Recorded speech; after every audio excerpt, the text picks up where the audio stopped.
जय हिंद दोस्तों।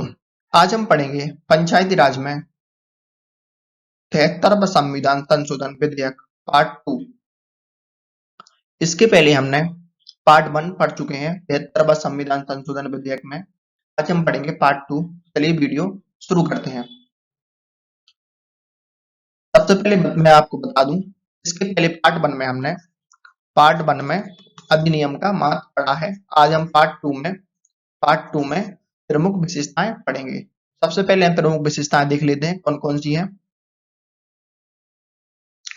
ये सारी हेडिंग है, मतलब इसी आधार पर हम वीडियो पढ़ेंगे। प्रमुख विशेषताएं में सबसे पहले पढ़ेंगे हम ग्राम सभा, उसके बाद पढ़ेंगे हम त्रिस्तरीय प्रणाली, फिर पढ़ेंगे सदस्यों का अध्यक्ष का चुनाव, सीटों का आरक्षण, पंचायतों का कार्यकाल, अनर्हताएं, राज्य निर्वाचन आयोग, शक्तियों एवं कार्य, वित्त आयोग, लेखा परीक्षण, छूट प्राप्त राज्य व क्षेत्र, संघीय क्षेत्र पर लागू होना, वर्तमान कानून की निरंतरता एवं पंचायतों का अस्तित्व, चुनावों मामलों में न्यायालय के हस्तक्षेप पर रोक। ठीक है, ये सभी हम इस वीडियो में पढ़ेंगे। इसी के आधार पर पूरी वीडियो होगी, आपको हर एक चीज बहुत ही अच्छे से समझ आएगी। चलिए वीडियो में बने रहें और देखें। सबसे पहले देखते हैं हम ग्राम सभा। दोस्तों ग्राम सभा में क्या है, पंजीकृत व्यक्ति होंगे। सरकार का कहना है इस अधिनियम में ग्राम सभा में पंजीकृत व्यक्ति होंगे। एक ग्राम स्तरीय सभा होगी जिसमें विधानमंडलीय कार्य को निष्पादित किया जाएगा। विधानमंडलीय कार्य यानी जो कि सरकार द्वारा कार्य भेजे गए हैं, सौंपे गए हैं, उनमें पंजीकृत व्यक्ति जो सभा करेंगे उस कार्य को निष्पादित किया जाएगा। ठीक है, पंजीकृत व्यक्ति होंगे, ग्राम स्तरीय सभा होगी जिस सभा में विधानमंडलीय कार्य को निष्पादित किया जाएगा। ठीक है, आगे देखते हैं त्रिस्तरीय प्रणाली। त्रिस्तरीय प्रणाली का प्रावधान किया जाएगा। त्रिस्तरीय प्रणाली क्या है, जैसे कि पहली है ग्राम, दूसरी है माध्यमिक, तीसरी है जिला, मतलब त्रिस्तरीय हो गई है। पहली है ग्राम, दूसरी माध्यमिक, तीसरी है जिला, त्रिस्तरीय प्रणाली। तीसरा पॉइंट क्या कह रहा है अपना, जिन राज्यों में जनसंख्या 20 लाख से कम है, मतलब भारत में कुछ कुछ राज्य हैं जहां जनसंख्या 20 लाख से कम है, उन्हें माध्यमिक पंचायत गठन करने की छूट है। ठीक है, माध्यमिक पंचायत गठन ना करने की छूट है। जैसे कि कोई राज्य जिसकी संख्या 20 लाख से कम है, जिसकी जनसंख्या 20 लाख से कम है मान लिया, तो वो ग्राम हुआ, माध्यमिक हुआ। ठीक है, ग्राम, माध्यमिक और जिला।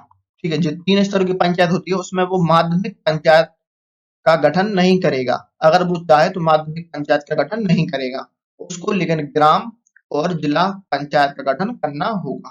ठीक है, आगे देखते हैं सदस्यों एवं अध्यक्ष का चुनाव। सदस्यों एवं अध्यक्ष का चुनाव कैसे होगा, पंजीकृत व्यक्ति होगा। ठीक है, सबसे पहले तो पंजीकृत व्यक्ति होगा। माध्यमिक एवं जिला पंचायत के अध्यक्ष का चुनाव अप्रत्यक्ष रूप से होगा। जो 3 स्तर की पंचायत है, ग्राम और माध्यमिक और जिला। ठीक है, जिला। अब इनमें से माध्यमिक और जिला का चुनाव जो है अप्रत्यक्ष रूप से होगा। अध्यक्ष का चुनाव जो है अप्रत्यक्ष रूप से होगा निर्वाचित सदस्य द्वारा। मतलब जो हमने ग्राम में सदस्य चुने हैं, इनमें जो ग्राम में हमने सदस्य चुने हैं वो ही इन दोनों के अध्यक्ष का चुनाव करेंगे। ठीक है, गांव स्तर पर पंचायत के अध्यक्ष का चुनाव राज्य विधानमंडल द्वारा होगा। अब जो ग्राम है, ग्राम कहें हम या गांव कहें, ग्राम कहें या गांव कहें, ठीक है, ग्राम कहें या गांव कहें, उनका चुनाव जो है विधानमंडल द्वारा होगा। ठीक है, आगे देखते हैं हम सीटों का आरक्षण। अनुसूचित जाति एवं जनजाति पर आरक्षण को उनकी कुल जनसंख्या के अनुपात में सीटों पर आरक्षण होगा। मतलब जो अनुसूचित जाति एवं जनजाति है उनकी जनसंख्या के आधार पर उनका आरक्षण होगा। ठीक है, मान लिया हमने। विधानमंडल तीनों स्तरों पर, विधानमंडल है जो तीनों स्तरों पर अनुसूचित जाति एवं जनजाति के लिए अध्यक्ष पद पर आरक्षण प्रदान करेगा। विधानमंडल जो कि ग्राम में अध्यक्ष के चुनाव करवाता है उसके लिए भी आरक्षण प्रदान करेगा। ठीक है, अनुसूचित जाति एवं जनजाति के महिलाओं के लिए 1/3 से आरक्षण कम ना हो। इस अधिनियम में यह भी कहा कि अनुसूचित जाति जनजाति की जो महिलाएं हैं उनके लिए 1/3 से आरक्षण कम ना हो। ठीक है। आरक्षण का प्रावधान अरुणाचल प्रदेश राज्य पर लागू नहीं होता क्योंकि वहां पर अनुसूचित जाति जनजाति की बहुत ही कम जनसंख्या है। ठीक है, वहां पर ये लागू नहीं होता, जो कि 83वें संविधान संशोधन में जोड़ा गया है। 83वीं संविधान संशोधन में जोड़ा गया है, जो कि आगे आपको पढ़ने मिलेगा चैनल पर। आगे देखते हैं पंचायतों का कार्यकाल। पंचायतों का कार्यकाल दोस्तों 5 वर्ष का होना चाहिए। पंचायत का कार्यकाल जो है 5 वर्ष का होना चाहिए। विघटन होने की दशा में, जैसे कोई प्रत्याशी है जो अभी सदस्य है पंचायत का, अगर उसकी मृत्यु हो जाती है या किसी वजह से वो पंचायत का कार्यकाल छोड़ देता है, भंग कर देता है अपना कार्यकाल, तो 6 महीने की अवधि के भीतर भीतर चुनाव हो जाना चाहिए। मतलब 6 महीने की अवधि के भीतर भीतर चुनाव हो जाना चाहिए उस सीट पर। लेकिन अगर जो 5 साल का कार्यकाल है उसमें 6 महीने शेष बचे हैं, 6 महीने शेष बचे हैं, तो चुनाव करवाना आवश्यक नहीं है। सरकार का यह मानना है कि अगर 5 साल का कार्यकाल पूरे होने में 6 महीने शेष बचे हैं तो चुनाव करवाना आवश्यक नहीं है। ठीक है, आगे देखते हैं अनिरतताएं, मतलब इंसान में जो भी निर्वाचित सदस्य है वो उसमें कौन कौन सी चीजें नहीं होनी चाहिए। उस समय के प्रभारी कानून के अंतर्गत नहीं आना चाहिए, मतलब उस समय का जो प्रभावी कानून है उसके अंतर्गत नहीं आना चाहिए। विधान मंडल द्वारा निर्धारित हो गई सभी प्रश्न, जो कि फॉर्म भरा जाता है जब कोई भी सदस्य चुनाव में खड़ा होता है तो उसके लिए एक फॉर्म भरा जाता है, तो उसका पूरी विधानमंडल निर्धारित करता है कौन कौन सी उसमें चीजें होनी चाहिए, तो उसका निर्धारण करेगा विधानमंडल। ठीक है, तो ये अनियमितताएं नहीं होनी चाहिए व्यक्ति में। आगे देखते हैं राज्य निर्वाचन आयोग। राज्य निर्वाचन आयोग पढ़ते हैं हम। पंचायत चुनाव की जिम्मेदारी राज्य निर्वाचन आयोग की होगी। पंचायत चुनाव जो है उसकी जिम्मेदारी राज्य के पास होगी। ठीक है, ना कि केंद्र के पास। केंद्र के पास इसकी जिम्मेदारी नहीं होगी। ठीक है, राज्य के पास इसकी जिम्मेदारी होगी। राज्यपाल द्वारा नियुक्त राज्य निर्वाचन आयोग होगा। जो राज्य निर्वाचन आयोग है वो राज्यपाल द्वारा नियुक्त होगा, मतलब हर राज्य का एक राज्यपाल होता है, उसके द्वारा इस आयोग का निर्वाचन होगा। ठीक है, इसकी सेवा एवं शर्तें राज्यपाल ही निर्धारित करेगा कि इस आयोग का कार्यकाल और सेवा कितनी होनी चाहिए। ठीक है, कितनी होनी चाहिए तो ये राज्यपाल ही तय करेगा। पंचायतों के चुनाव के सभी मामलों पर राज्य विधान कोई भी उपबंध नहीं बना सकता। मतलब कि सिर्फ इसमें चुनाव में, जो पंचायत के चुनाव है इसमें राज्यपाल की चलेगी, ना कि विधानमंडल के कोई सदस्य की, जैसे विधायक हुए या फिर कोई भी विधानमंडल का सदस्य है उसकी इसमें नहीं चलेगी, सिर्फ राज्यपाल ही इसमें चलेगी। आगे देखते हैं शक्तियां एवं कार्य। पंचायत को ऐसी शक्तियां होगी कि वह अपना स्वशासन संस्थाओं के रूप में करने में समक्ष हो। पंचायत को ऐसी शक्ति होगी कि वह स्वशासन संस्थाओं के रूप में कार्य करने में समक्ष हो। सरकार जो है अपनी तरफ से पंचायत को मजबूत करना चाहती है, इसलिए उसने अधिनियम लिया। तो वो ही सरकार पंचायतों को ऐसी शक्तियां प्रदान करेगी तो जो गांव का इंसान है, गांव है, वो अपना स्वशासन कर सके। ठीक है, आर्थिक विकास और सामाजिक न्याय पंचायत खुद कर सकेगी, इतनी शक्तियां पंचायतों को दी जाएंगी। जिसमें 11वीं अनुसूची के 29 मामलों के सूत्र भी शामिल है। अब 11वीं अनुसूची की वीडियो नेक्स्ट वीडियो मिलेगी, 11वीं अनुसूची पर नेक्स्ट वीडियो मिलेगी जिसमें पूरी 11वीं अनुसूची समझाई जाएगी।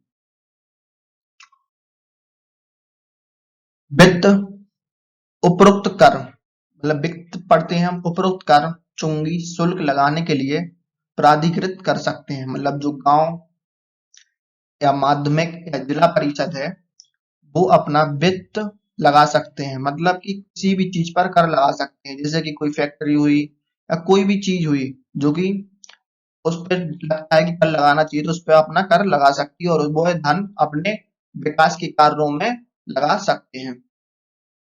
राज्य पंचायतों को अनुदान सहायता देगा। जो राज्य है वो पंचायतों को अनुदान सहायता देगा। ठीक है। आगे देखते हैं वित्त आयोग। राज्यपाल प्रत्येक 5 वर्ष के पश्चात वित्त आयोग का गठन करेगा। मतलब कि एक बार कार्यकाल हुआ, 5 साल का कार्यकाल हुआ। ठीक है। तो राज्यपाल जो पुराना कार्यकाल है उसको भंग करके, पुराने कार्यकाल को भंग करके नया कार्यकाल बनाएगा। जो कि नया सदस्य अध्यक्ष बनेगा, ग्राम पंचायत बनेगा या पुराना ही बनेगा, लेकिन वित्त आयोग को पुराना भंग करके नया बनाएगा। 5 वर्ष के बाद, हर 5 वर्ष के पश्चात नया बनाएगा। राज्य सरकार द्वारा लगाए गए कुल करों एवं एकत्रित शुल्कों का राज्य एवं पंचायतों में बंटवारा होगा। जैसे कि पंचायत और राज्य है वो किसी भी चीज पर कर लगाता है, तो उसका जो कर की वसूली की राशि है उसको पंचायत और राज्य में दोनों में बंटवारा होगा। ठीक है, दोनों में बंटवारा होगा। पंचायतों की वित्तीय स्थिति के लिए सुधार के लिए आवश्यक उपाय करेंगे। राज्य जो है पंचायत की वित्तीय स्थिति सुधारने के लिए आवश्यक उपाय करेंगे। आखिरी पॉइंट क्या कहता है? राज्यपाल आयोग द्वारा दी गई सिफारिशें रिपोर्ट को विधानमंडल में प्रस्तुत करेगा। राज्यपाल जो है ग्राम स्तर पर जो कार्य होने, उनकी जो पैसों की मांग है और भी चीजों की मांग है, उसकी रिपोर्ट विधानमंडल में प्रस्तुत करेगा। ठीक है, आगे देखते हैं। लेखा परीक्षण। राज्य विधानमंडल पंचायतों के खातों की देखरेख और उनके परीक्षण के लिए प्रावधान बनाएगा।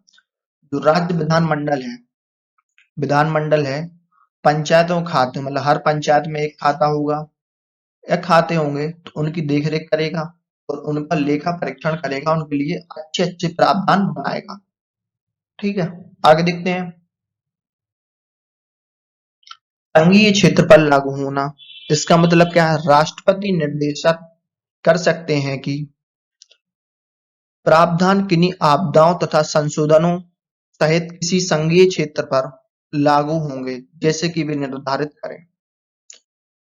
इस पॉइंट का मतलब है दोस्तों, राष्ट्रपति निर्देश कर सकते हैं कि ये प्रावधान किन्हीं आपदाओं तथा संशोधनों सहित किसी संघीय क्षेत्र पर लागू होंगे।